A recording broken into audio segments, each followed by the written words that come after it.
So అంటే 11 సీట్లకి పరిమితమైన వాళ్ళు కూడా మన మీద సెటైర్లు వేస్తారా?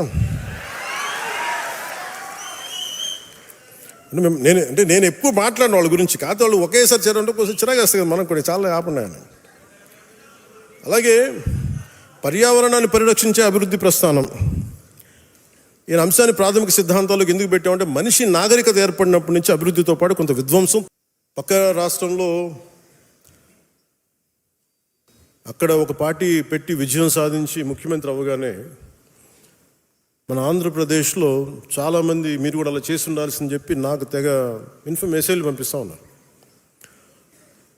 ఊళ్ళో పెళ్ళికి ఏదో హడావుడి ఉంటారు కదా,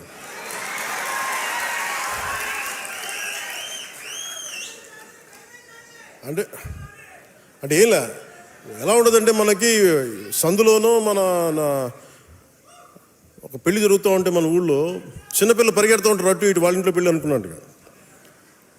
అరే ఆంధ్రప్రదేశ్ పరిస్థితులు వేరు. సరే వీళ్ళు చెప్పినట్టుగానే మనం కూర్చొని 2019 నిలబడ్డాం, ఎక్కడ పెట్టారు? 2 చోట్ల ఓడించారు కదా. పోనీ ఎవరైనా నిలబడ్డారు ఆ రోజున నాయకులు అంటే? అందరూ పారిపోయారు కదా. సో అందుకని కంపారిజన్ పెట్టకండి. నిజంగా నేను పదవే నాకు ప్రధానం అనుకుంటప్పుడు 2008లోనే యూత్ వింగ్ కాదు ఎంపీగానే పోటీ చేశాను.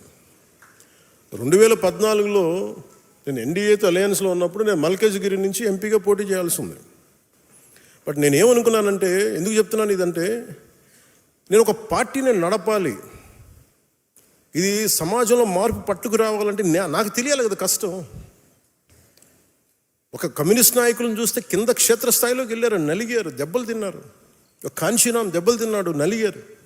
ఒక పార్టీని నడపడం ఏదో కూర్చోబెట్టి ఎదిగేయటం వచ్చేయటం పదవిలో కూర్చోవటం కాదు, ఎలా నడపగలం?